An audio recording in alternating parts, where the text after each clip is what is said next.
I am live, so watch your mouth. I gotta do a thing.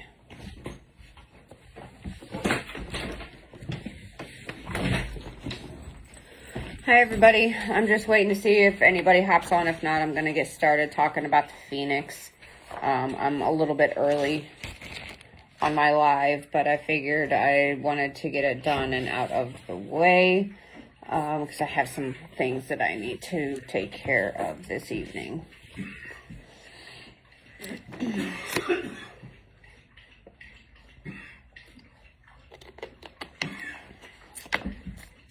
I hope everybody's had a good weekend so far.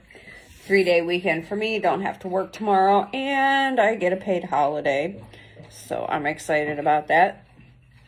Hi, Lindsay. I went to the zoo today with my husband for a little bit. So we get halfway up there, mind you. We went to the Cleveland Zoo, not the Akron Zoo. I live in Massillon. We went to the Cleveland Zoo. We get 3/4 of the way up there, and my husband says the zoo closes is only open until 5 o'clock. I'm like, are you freaking kidding me? So we went ahead and went to the zoo for what little bit of time we could go to the zoo. But our 3-year wedding anniversary is this coming Saturday, and I think we're probably going to go back and spend an entire day at the zoo. Possibly, hopefully get a hotel room on Lake Erie, and then spend some time on the beaches along Lake Erie and downtown. So I'm super excited about that. 3 years married. November will be 9 years that we have been together. So it's definitely worth celebrating. But that's completely off topic. I'm going to go ahead and get started. If you are watching the replay, please comment that you are watching the replay. Comment throughout the video as well, so we know that you watched it through the entire video. So I'm talking about the Phoenix. First off, just to let you know what a Phoenix is, what it symbolizes. Phoenix symbolizes, excuse me, rebirth, renewal, immortality, healing, and the eternal fire. So the story of the Phoenix is legendary and is likely one of the most well-known ancient myths in modern day.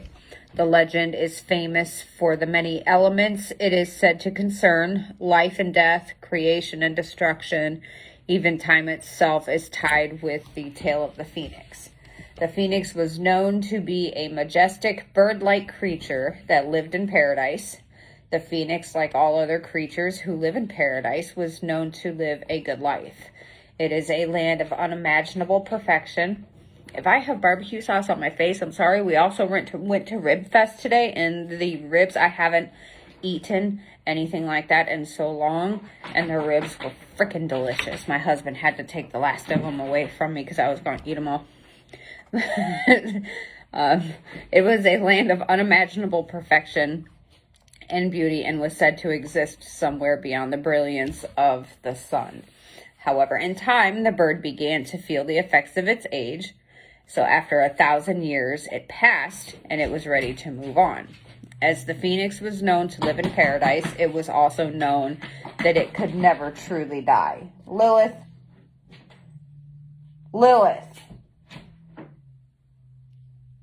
Sorry about that.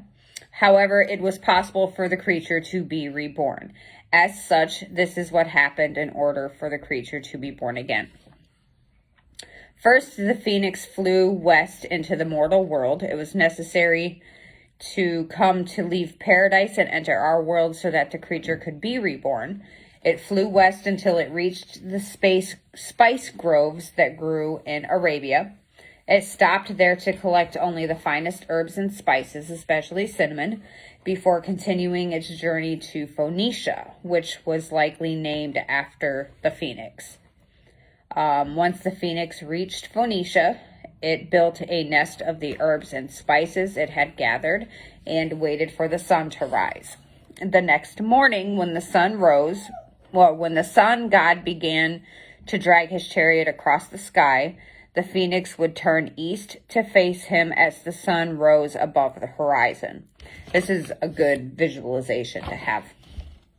It would then sing one of the most beautiful and haunting melodies known to man, so perfect that even the sun god had to pause and listen to the sweet notes. When the phoenix finished its farewell song, the sun god readied his chariots and continued his journey across the sky. This caused a spark to fall from the sky and ignite the nest of herbs and the phoenix in flames.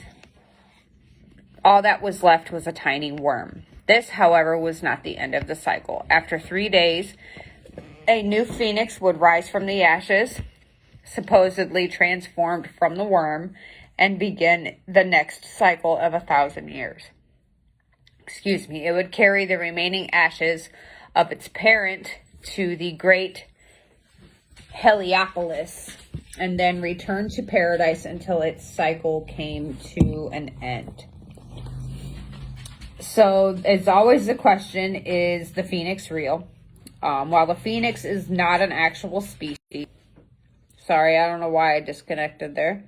While the phoenix is not an actual species of living bird, historians believe it was inspired by historical real birds, including the hawk, eagle, crane, flamingo, or peacock. Archaeologists discovered the remains of a massive heron that was as tall as a human being in the United Arab Emirates. They believed the bird went extinct around 1500 BC. So, as the legend goes, the phoenix was, or is, a one-of-a-kind bird that lives from 500 to 1,000 years. When he is nearing the end of his life, he makes a nest for himself. The nest is made with aromatic plants such as myrrh, cinnamon, cassia, sage, frankincense. The phoenix then strikes his beak against a rock, which sparks the flames. And as we all know, back in the day, before fire and lighters and matchsticks and stuff like that were invented, you strike your rocks against one another and it can cause fire. Then he flaps his wings like a bellows, setting his nest and then himself on fire. The magic of the phoenix is that as soon as he perishes in the flames, he is born again in his nest. Thus,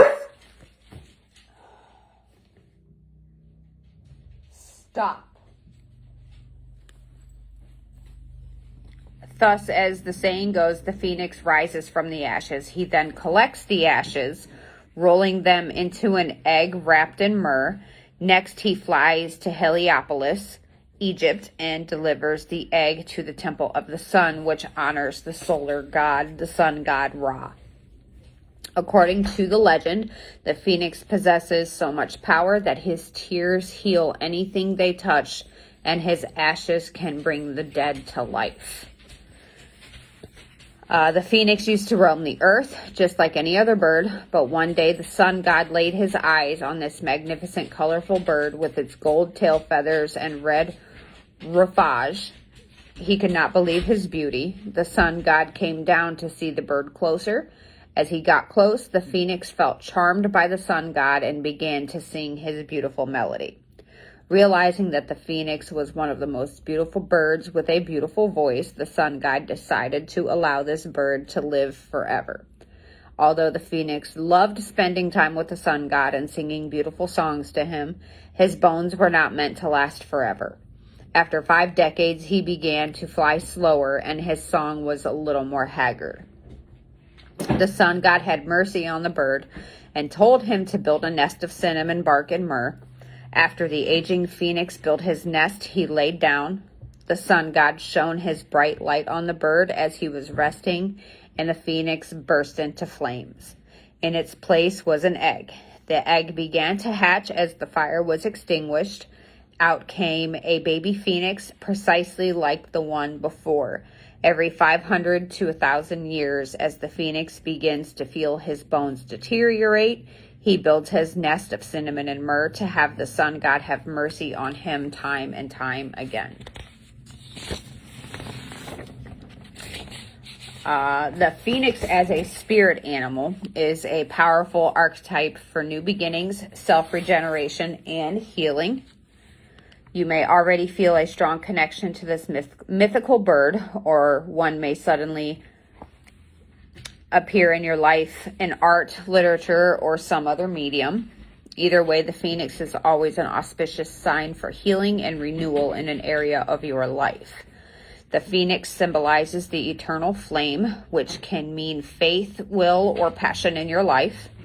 No matter how many times you get set back, the phoenix reminds you that you have within you the fire and wherewithal to heal and be new again. I had quite a story on the Phoenix Stone, if you had caught that live. And then my niece, her name is Phoenix. So there's quite a connection there. And goes along with why the Phoenix is one of my favorite mythical creatures that I like to, I wouldn't say work with, because I don't really work with the Phoenix, but I do recognize and have a lot of respect for the Phoenix. As the name implies, a power animal can empower you with their most dynamic traits. So the Phoenix power animal is a helpful symbol when you feel you need to regenerate an area in your life. This can mean your health, a relationship, creative endeavor, your environment, your attitude, or even the way that you view the world. At the heart of Phoenix symbolism and meaning is faith and the knowing that you can begin again. Animal totems are helpful and powerful talismans that embody the special gifts and protective powers of the animals they represent. A phoenix totem is a good luck symbol for healing, renewal, regeneration, and becoming new again.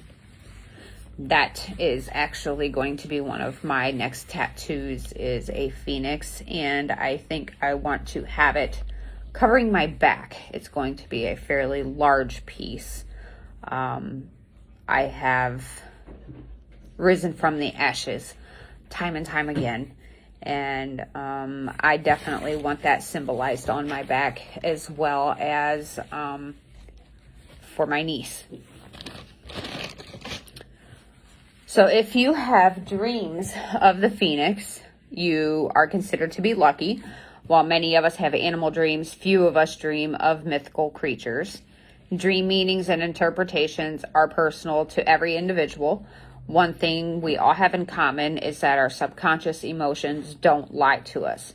Analyzing the emotions you felt in your dream can provide clues into what the dream is telling you. As we all know, there are messages in your dreams. If you dream, you should have a journal beside your bed, and as soon as you wake up, even before your feet hit the floor, write down in that journal everything that you remember about your dream, and then try to figure out what the meaning of that dream may be.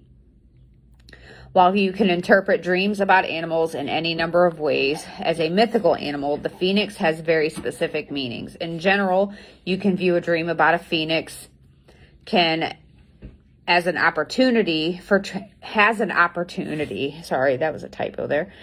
transformation, renewal, and continuity. The phoenix tattoo meaning. A phoenix tattoo is a wonderful symbol to show the world that you have risen from the ashes in some way to be renewed again. It demonstrates that no matter what you have experienced in your life, you are a survivor. Indeed, these experiences have led to a more enlightened version of yourself. A phoenix tattoo can also symbolize that you have within you a fire that will never go out.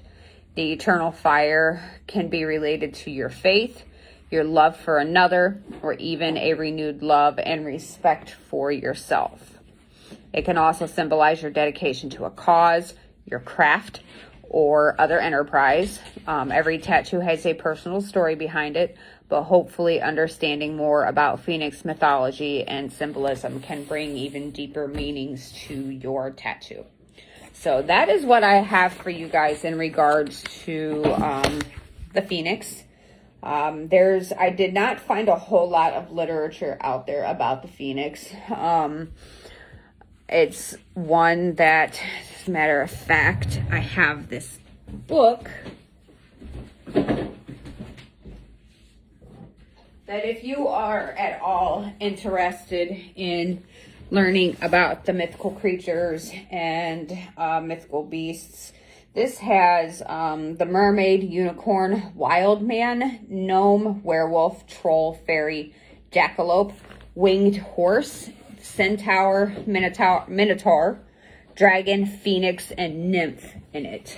This is a great book. I would suggest having this in your collection just as a reference, or even something to show your kids. It's got the Selkie in here. Let me see here.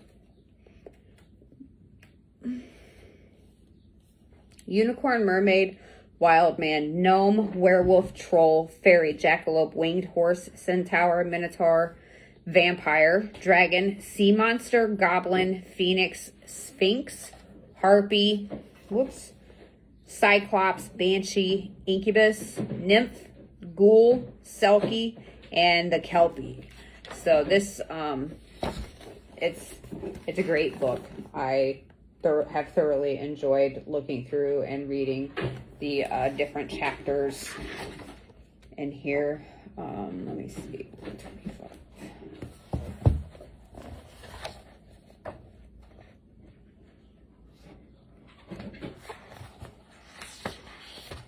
Here's the chapter on the Phoenix. And the cover even has the Phoenix on it.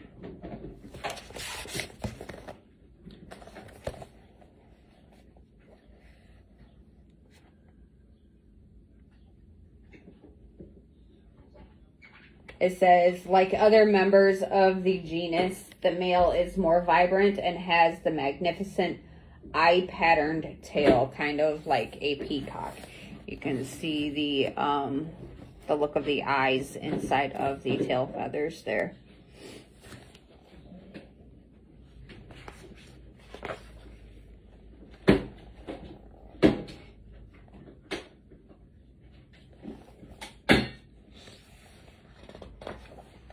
This has got some of the history on and the mythology on where the Phoenix came from, some breeding information, and fire production, and then the birth and death cycle, as I had mentioned in the information I just gave to you. So if you're interested, this is Dr. Veronica Wigbert Blackwater, the Compendium of Magical Beasts. Highly recommend this. So that's what I have for you guys. I hope it was some useful information to maybe include in your Book of Shadows, or just take some notes on. It's a very meaningful mythical creature for me for many different reasons. Look into the Phoenix Stone as well. Earlier this month, towards the very beginning of the month, I did a live on Fire Quartz and the Phoenix Stone. If you haven't watched that, go back and check that out as well. So that's what I have for you guys. I hope you all enjoy the rest of your weekend. Happy Memorial Day. Stay safe. Remember to pay your respects to our fallen soldiers if you have the opportunity to do so. And enjoy the time with your families. Have a great weekend, y'all. Blessed be.